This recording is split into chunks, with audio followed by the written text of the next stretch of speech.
Alright दोस्तों, उम्मीद करता हूँ आप सब ठीक होंगे और मैं आपका दोस्त ज़ीशान जो आपको घुमा रहा है हिंदुस्तान की शान दिल्ली मेरी जान। आज फिर मौजूद हूँ मैं एक बार फिर कुतुब मीनार कॉम्प्लेक्स के अंदर, जहाँ पर है अलाउद्दीन खिलजी की क़ब्र।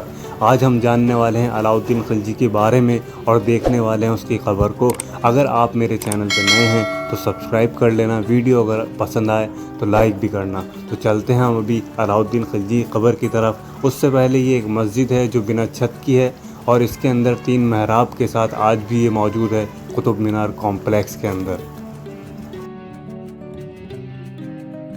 कुतुब मीनार कॉम्प्लेक्स में पीछे की तरफ रास्ता है जो अलाउद्दीन खिलजी की क़ब्र तक जाता है। अलाउद्दीन खिलजी की पैदाइश को लेकर माना जाता है कि उसका जन्म 1260 से 1275 के बीच हुआ। उसका बचपन का नाम अली गुरशुस्प उर्फ जूना खान खिलजी था।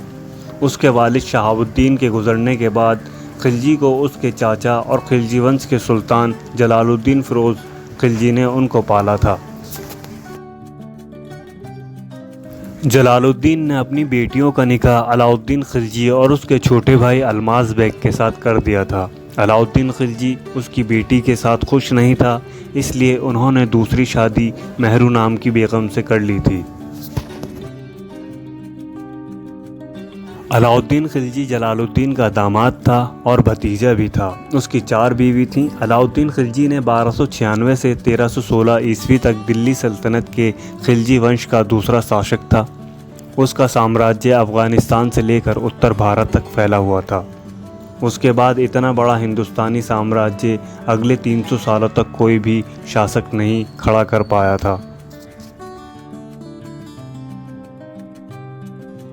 और यहाँ पर मौजूद है अलाउद्दीन खिलजी की क़ब्र जो कि खुले आसमान के नीचे है। और ये क़ब्र बहुत ही सादी है और सुल्तानों के मुकाबले जो कि बहुत ही ज़्यादा खूबसूरत होती हैं। और सुल्तानों की क़ब्र संगमरमर और नक्काशी की गई होती है, मगर ये एक चिनाई से बनाई गई है और लाल बलुआ पत्थर इस पर लगा हुआ है। ये वही सुल्तान है दिल्ली का जिसने दिल्ली में सिरी शहर को बसाया था, जो कि दिल्ली का दूसरा शहर है। और हौस खास फोर्ट में दिल्ली के अंदर पानी की कमी पूरा करने के लिए एक तालाब भी बनवाया था। और भी बहुत सी चीज़ें हैं अलाउद्दीन खिलजी की दिल्ली में जो कि अलाउद्दीन खिलजी ने बनवाई थी, जिन्हें आप मेरे व्लॉग पर देख सकते हैं। अलाउद्दीन खिलजी एक तुर्क अफ़गान था।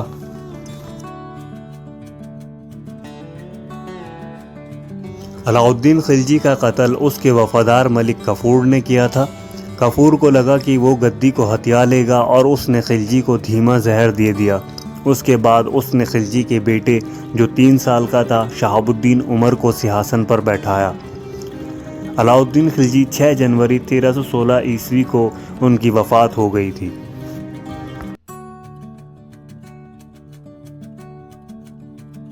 ये ऊपर जाने का रास्ता है जिसमें ताला लगा है और सिर्फ एक मंजिल है ये। और ऊपर जाके हम चारों तरफ की खूबसूरती देख सकते हैं बस, और ऐसा कुछ नहीं है जिससे कि दरवाज़ा खोल के अंदर जाया जाए। फ़िलहाल मैं आपको लेके चलता हूँ बाहर की तरफ और बताता हूँ कुछ और बातें अलाउद्दीन खिलजी के बारे में।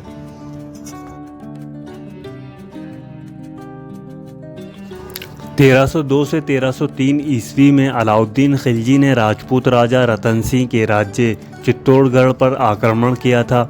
इस हमले के पीछे कुछ इतिहासकार ये तर्क देते हैं कि खिलजी ने रतन सिंह की बेहद खूबसूरत पत्नी पद्मावती को अपने हरम में शामिल होने को कहा, लेकिन जब उन्होंने इनकार कर दिया तो उसने चित्तौड़गढ़ पर हमला कर दिया।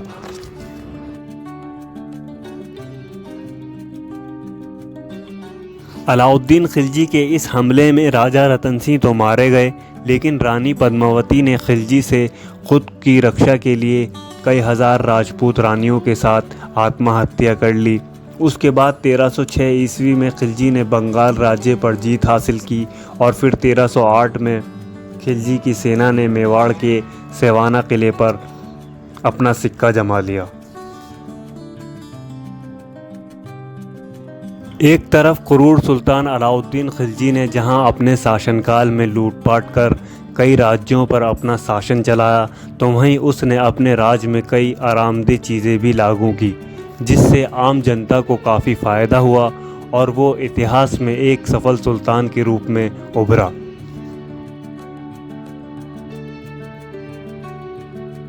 तो दोस्तों आज हमने जाना है अलाउद्दीन खिलजी के बारे में कुछ बातें जो मैंने आपको बताई हैं।